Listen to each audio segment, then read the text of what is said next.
அன்பர்களே, நண்பர்களே, உங்கள் வாழ்வின் இனிய காலை வணக்கம். இன்று நவம்பர் மாதம் 16ஆம் தேதி, அதாவது கார்த்திகை மாதம் 1ஆம் தேதி, ஐப்பசி மாதம் முடிந்துவிட்டது. கார்த்திகை 1 சனிக்கிழமை, பிரதமை திதி. அதே மாதிரி நட்சத்திரம் கிருத்திகை நட்சத்திரம். அப்போது சந்திராஷ்டிரமம் துளாராசிக்காரங்களுக்கு உடையது. ராகு காலம் 9லிருந்து 10 வரை, யமகண்டம் மத்தியானம் 1லிருந்து 3 வரை, நல்ல நேரம் காலையில் 7:45 to 8:45, சாயங்காலம் 4:45 to 5:45. நீங்கள் அணிய வேண்டிய உடையின் நிறம் ப்ளூ கலர். தவிர்க்க வேண்டியது ஒயிட் கலர். சாப்பிட்டது கோதுமையில் செஞ்சது சப்பாத்தி, பூரி, அதை சாப்பிட்டு கொள்ளலாம். இப்போ ஜோதிட பார நிகழ்ச்சியில் நேற்று யார் மித்துன்னு பார்த்தோம் இல்லையா? அந்த நிற்கிற வீட்டை வச்சு கூட மித்ரு யார் சத்ரு யாருன்னு பார்ப்போம். இப்போது ஜனத காலத்தில் ஒரு இடத்துல ஒரு கிரகம் நிற்குதுன்னு வைங்களேன். அந்த கிரகத்திற்கு 2, 3, 4, 10, 11, 12 இந்த இடங்களில் நின்ற கிரகம் தற்காலிக மித்ரு கிரகங்கள் ஆகின்றன. அதாவது டெம்பரரியாக ஃப்ரெண்ட்ஷிப் உள்ளவங்க கிரகம்னு வரவங்க. இவ்வாறு அமையாதவை, இவ்வாறு இல்லாதவை தற்காலிக சத்ரு கிரகங்கள் எனப்படுகின்றன. அதாவது ஒரு கிரகம் இப்போ சூரியன் மேசத்தில் இருக்குன்னு வைங்களேன் உதாரணத்துக்கு. அதுக்கு 2, 3, 4, 10, 11, 12 இந்த இடத்துல இருக்கிற கிரகம் தற்காலிக மித்ரு கிரகம்னு சொல்லுவாங்க. மற்றவை தற்காலிக சத்ரு கிரகம்னு சொல்லுவாங்க. அப்போது இந்த தற்காலிக மித்ருவாக அமைந்த கிரகம் நிரந்தர மித்ரு கிரகமானால் அவ்விரு கிரகங்களும் பரம மித்ரு கிரகங்களாகும். இப்போ உதாரணத்துக்கு சூரியனுக்கு சந்திரன் மித்ரு கிரகம்னு சொல்கிறோம் இல்லையா? அப்போ சூரியன் இருக்கிற வீட்டுக்கு 2ஆம் இடத்துலையோ 3லையோ 4லையோ இருந்தால் தற்காலிக மித்ரு. ஆல்ரெடி அவர் மித்ரு தான். அப்போ 2 அமைப்போ சேர்ந்திருந்தால் பரம மித்ரு ஆகின்றார்கள். அதே மாதிரி தற்காலிக சத்ரு கிரகமானது நிரந்தர சத்ரு கிரகமாக அமைந்திருந்தால் அவ்விரு கிரகங்களும் ஒருவருக்கொருவர் பரம சத்ருவாகின்றார்கள். ஒரு கிரகம் மித்ருவாகவும் மற்றொரு வகையில் சத்ருவாகவும் ஏற்படும் பட்சத்தில் அவ்விரு கிரகங்களும் சமத்துவ கிரகங்கள் ஆகின்றன. நண்பர்களே, இப்பொழுது ராசி பலன் நிகழ்ச்சிக்குள் செல்வோம். இந்த நிகழ்ச்சி உங்களுக்கு பயன்பாடு உடையதாயின் தயவு செய்து சப்ஸ்கிரைப் செய்யவும், நண்பர்களுடன் பகிர்ந்து கொள்ளவும். வாருங்கள் நிகழ்ச்சிக்குள் செல்வோம். மேசராசிக்காரர்களுக்கு இன்று விரோதிகளின் சூழ்ச்சிகள் எக்கச்சக்கமாக இருந்தது. கொஞ்சம் கொஞ்சமாக ஸ்டெப் பை ஸ்டெப்பாக மறைந்து போகின்றது. ஸோ எதிரிகள் என்ன சூழ்ச்சி செஞ்சாலும் இனிமேல் பலிக்க போகிறதில்ல, அதுகள் குறைய ஆரம்பித்து விட்டது. உத்தியோகம் செய்பவர்களுக்கு பதவி உயர்வு அல்லது ஊதிய உயர்வு ஏற்பட போகின்றது. கணவன் மனைவி உறவு மகிழ்ச்சிகரமாய் இருக்கின்றது. குடும்பத்தில் மங்களகரமான நிகழ்ச்சி ஒன்று நடைபெறப் போகின்றது.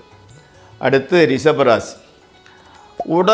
உடம்பு கொஞ்சம் பிரச்சனையை கொடுத்துக்கிட்டு இருக்குது. பணவரயம், வீண் அலைச்சல் ஏற்படுகின்றது. ஆயினும் மனைவி, மக்கள், உறவினர்கள், நண்பர்கள் எல்லோரும் உங்களுக்கு ஆதரவாகவும் தக்க சமயத்தில் ஹெல்ப் பண்ணுறவாகவும் இருக்கின்றார்கள். தொழில் ஒரு சேஞ்ச், ஒரு மாற்றம் கிடைக்கின்றது. அடுத்து மிதுன ராசி. சுப செலவுகள் ஏற்படுகின்றன. ஆனால் வரவுக்கு மேல் செலவு வருவதனால் கொஞ்சம் சற்று திணறி போய் விடுகிறீர்கள். அதே மாதிரி பந்தயம், லாட்ரி ஆகியவை நஷ்டத்தையே கொடுக்கும். அதை விட்டு விலகி இருப்பது நல்லது. கணவன் மனைவி உறவு மாத்திரம் நல்லபடியாகவே இணக்கமாகவே இருக்கின்றது. அடுத்து கடகராசி. குடும்பத்தில் ஒருவருக்கொருவர் மத்தியில் நிலவி அந்த மனத்தாங்கல் விலகுகின்றது. மருத்துவ செலவு கம்மியாயிட்டு வருது. அதனால் எல்லாருக்கும் ஆரோக்கியம் நன்றாக இருக்கிறதுன்னு கணக்கு. கௌரவம், செல்வாக்கு, புகழ் அதிகரிக்கின்றது. ஸ்பெக்குலேஷன் ட்ரேடிங்கில் ஓரளவு லாபம் கிடைக்கின்றது. அடுத்து சிம்மராசி. உத்தியோகத்தில் கொஞ்சம் பிரச்சனை இருந்துக்கிட்டு இருக்குது. மேலதிகாரிகளின் சமாளிக்க முடியாமல் வேலையை விட்டுருவீங்க. அப்படி இல்லைன்னா உடல்நிலை சரியில்லாத காரணத்தினால் வேலையை விட்டு விலகலாம். டோட்டலில் வந்து வேலையில் பிரச்சனை இருக்கிறது. ஆனால் கணவன் மனைவி உறவு, மனைவி வந்து ஆறுதல் அளிக்கிறாரு, அதனால் அந்த டென்ஷன் வந்து மிகவும் குறைந்து விடுகிறது. அடுத்து கன்னிராசி.